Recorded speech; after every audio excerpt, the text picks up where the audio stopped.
प्रिय मित्रों, भविष्य दर्शन चैनल में आपका हार्दिक स्वागत है। भविष्य दर्शन चैनल आपके लिए लेकर आ रहा है विक्रम संवत 2081 का नववर्ष प्रवेश कुंडली के आधार पर फल। प्रिय मित्रों, यह विक्रम संवत 2081 का जो प्रारंभ है वो 8 अप्रैल 2024 को रात्रि 11:51 पर रेवती नक्षत्र और वैधृति योग कालीन वृश्चिक लग्न में हो रही है। लेकिन शास्त्र नियमानुसार संवत नव संवत्सर और राजा आदि का जो निर्णय है वो चैत्र शुक्र प्रतिपदा के वार आदि के अनुसार ही किया जाता है। इसलिए विक्रम संवत 2081 का प्रारंभ जो है वो 9 अप्रैल से माना जाएगा। शास्त्र नियमानुसार विक्रम संवत 2081 का जो है राजा वो मंगल है और मंत्री है शनि, और संवत का जो वास है इस बार वो वैश्य के घर में है। इस वर्ष के शस्येश मंगल हैं, धान्येश सूर्य हैं, मेघेश शुक्र, रसेश जो है गुरु हैं और नीरसेश जो है धातुओं के स्वामी वो फिर मंगल हैं, फलेश जो है शुक्र हैं, धनेश चंद्रमा और दुर्गेश शुक्र हैं। तो इस प्रकार से विक्रम संवत 2081 में यानी जब हम कोई भी पूजा वगैरह करते हैं उस संकल्प के कार्यों में काल युक्त नामक संवत्सर का प्रयोग किया जाएगा। और इस प्रकार से ये कालयुक्त नामक संवत्सर होने से राजाओं यानी देश के प्रमुखों में परस्पर टकराव दिख सकता है। देशों के प्रमुख अपने बल के प्रभाव से दूसरे तीसरे देशों की धरती छीनने का प्रयास भी करेंगे। संवत 2081 का राजा ये जो मंगल है ये लाल रंग वाला जलता हुआ एक अग्निपिंड है। वेद के आदेश के अनुसार यह महान रजोगुण का ग्रह है। यह बहुत क्रियाशील है। मंत्री शनि, इस वर्ष के जो मंत्री हैं वो शनि हैं। तो इस प्रकार से शनि जो है बड़े प्रबल प्रतापी, दृढ़ निश्चयी और दंड नायक ग्रह हैं। तो राजा और मंत्री का जो ये पद है ये दो परस्पर विरोधी ग्रहों मंगल और शनि के पास होने से क्या होगा, दुनिया में उथल पुथल की स्थिति बनी रहेगी। मंगल को राजा और शनि को मंत्री पद प्राप्त होने से दोनों ग्रह और भी अधिक बलवान हो गए हैं। ये शासन तंत्र की चेतना को जागृत करने वाले हैं जो भारत की गरिमा और गणतंत्र को सशक्त करेंगे। देश में अच्छी व्यवस्था दिखेगी। अब आप देख रहे हैं इस नव वर्ष की जो प्रवेश कुंडली है इसका जो है लग्न जो है वो धनु लग्न है और इसका स्वामी जो है बृहस्पति वो हमारे चतुर्थ भाव का स्वामी है और चतुर्थ भाव का स्वामी होते हुए पंचम भाव में त्रिकोण में बुध के साथ बैठ करके वर्ष लग्न को संपूर्ण दृष्टि से देख रहा है।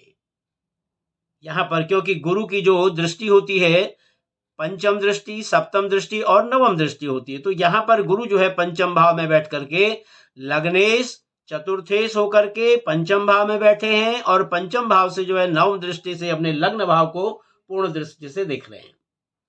तो बृहस्पति देवगुरु और दक्षिणपंथी ग्रह हैं। बृहस्पति ही निर्णायक नेत्र का नेतृत्व का एक कारक भी हैं। यो यो भाव स्वामी दृष्टा युतो वा तस्यादि वृद्धि। इस नियम के अनुसार निर्णायक नेतृत्व को बिखरा हुआ नेतृत्व चुनौती नहीं दे सकता है। ऐसे में देश में जो सरकार होगी, विपक्षी दल उसके आगे विवश नजर आएंगे। वे वैचारिक जड़ता का शिकार बने रहेंगे। इस वर्ष गुड़ी पड़वा यानी वर्ष प्रतिपदा मंगलवार को सूर्योदय से पहले 2 बजे से ही प्रारंभ होकर रात्रि 8:20 तक रहेगी। प्रतिपदा में अमावस्या का स्पर्श नहीं होने से विक्रम संवत 2081 का प्रवेश और वासंतिक नवरात्र घटस्थापन 9 अप्रैल को ही शास्त्र सम्मत रहेगा। वर्ष का राजा मंगल। वर्ष लग्न से तृतीय होने पर पराक्रम में और बुध जो है पंचम त्रिकोण में होने से प्रशासनिक अधिकारी, विदेशी मामले, संसदीय कार्य और अर्थव्यवस्था यानी इनके जो स्वामी हैं ये बुध जो है पंचम में यहाँ पर विराजमान है। वर्ष प्रवेश लग्न जो है वो धनु और भारत की प्रभाव राशि जो है मकर, यानी भारत की प्रभाव राशि मकर हो गई। दोनों ही राशियां पापक ग्रहों मंगल, राहु और शनि, यानी इस प्रकार से ये इसके विद्ध है जो सशक्त भारत के स्वप्न को साकार करेंगी। 9 वर्ष कुंडली में वर्ष के राजा मंगल और मंत्री शनि की जो स्थिति है ये अंतरिक्ष अनुसंधान के क्षेत्र में भारत को सफलता दिलाएगी। सप्तम प्रमुख केंद्र, ये जो हमारा सप्तम प्रमुख केंद्र है अंतरराष्ट्रीय संबंध का, इसका स्वामी कौन है? यानी कि मिथुन लग्न है, मिथुन राशि है यहाँ पर, इसका स्वामी है बुध, जो दसम राज्य का स्वामी भी है। यानी सप्तम और दसम दोनों का स्वामी कौन है? बुध है। तो इस प्रकार से जो है, और यहाँ पर ये पंचम में बैठ करके एकादश भाव को संपूर्ण दृष्टि से देख रहा है। यह भी भारत को वैश्विक पटल पर और मजबूती दिलाएगा। हालांकि न्यायपालिका और कार्यपालिका में कभी कभी टकराव भी दिखेगा। राष्ट्र की आर्थिक स्थिति बड़ी सुदृढ़ रहेगी। भाग्येश सूर्य का ये है पंचम, यहाँ 9वें भाव में भाग्येश जो है यहाँ पर हमारे सूर्य हैं। सूर्य हमारे बैठे हैं यहाँ पर चतुर्थ भाव में। सूर्य का भाग्येश सूर्य का चतुर्थ केंद्र में बैठना अफवाह फैलाने वालों, देश बांटने वालों की साजिशें विफल करेगा। ये रहा सामान्य फलादेश। अब बात करते हैं कि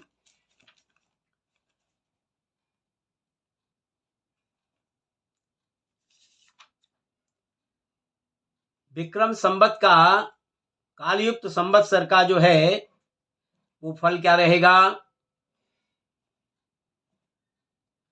यहां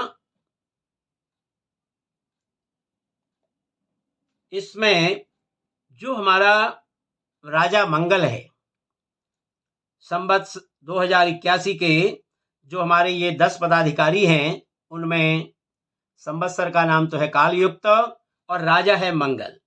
तो मंगल होने से राजा के यहाँ पर क्या होगा? वायु वेग, वर्ष में वायु वेग यानी कि आंधी तूफान तीव्र रहेगा। वायुयान दुर्घटनाएं हो सकती हैं, अग्निकांड हो सकता है, भूकंप आदि प्राकृतिक उत्पातों में विशेष वृद्धि हो सकती है। आतंकी सांप्रदायिक घटनाओं, तस्करी, ठगी, लूटपाट तथा विभिन्न पेचीदा रोगों में वृद्धि से साधारण जनता परेशान व पीड़ित रहेगी। तीव्र वायु वेग एवं बादल होने पर भी वर्षा की कमी अनुभव होगी तथा तूफान, चक्रवात, आंधी, ओलावृष्टि आदि प्राकृतिक आपदाओं से कृषि उत्पादन में कमी तथा पशुधन की भी हानि होगी। आरोप प्रत्यारोप एवं सामाजिक वातावरण के कारण कुछ क्षेत्रों में शासक वर्ग की कर्तव्य पालन के प्रति उदासीनता रह सकती है। प्रजा में पित्त, रक्त एवं विषाणु जनित रोगों की बहुलता रहेगी। बालक बालिकाओं के प्रति क्रूरता तथा अपहरण संबंधी घटनाएं, अपमृत्यु तथा प्रियजन बिछोह से लोग दुखी रह सकते हैं। सर्प आदि जीव खबरों में भी बने रहेंगे। वर्ष का राजा मंगल होने से प्रायः देश में चोरी, ठगी, बेईमानी, भ्रष्टाचार, हिंसा, उपद्रव की घटनाएं और प्राकृतिक उत्पाद विशेष रूप से भूकंप व अग्निकांड और जनधन हानि की घटनाएं घटित हो सकती हैं। राजनेताओं में परस्पर विरोध एवं टकराव रह सकता है। प्रजा अनेक प्रकार के रोगों, व्याधियों, वायरल, अपहरण तथा प्रियजन बिछोह से दुखी एवं पीड़ित रह सकते हैं। देश में आगजनी, सांप्रदायिक हिंसा, उग्रवाद जन्य घटनाओं से जनधन हानि हो सकती है। कहीं अनावृष्टि या अतिवृष्टि से दुर्भिक्ष एवं कहीं बाढ़ की स्थिति बनी रह सकती है। लोगों में धर्म कर्म की ओर रुचि कम रहेगी। अब बात करते हैं संवत् के राजा जो मंत्री हैं शनि, उनका क्या फल रहेगा।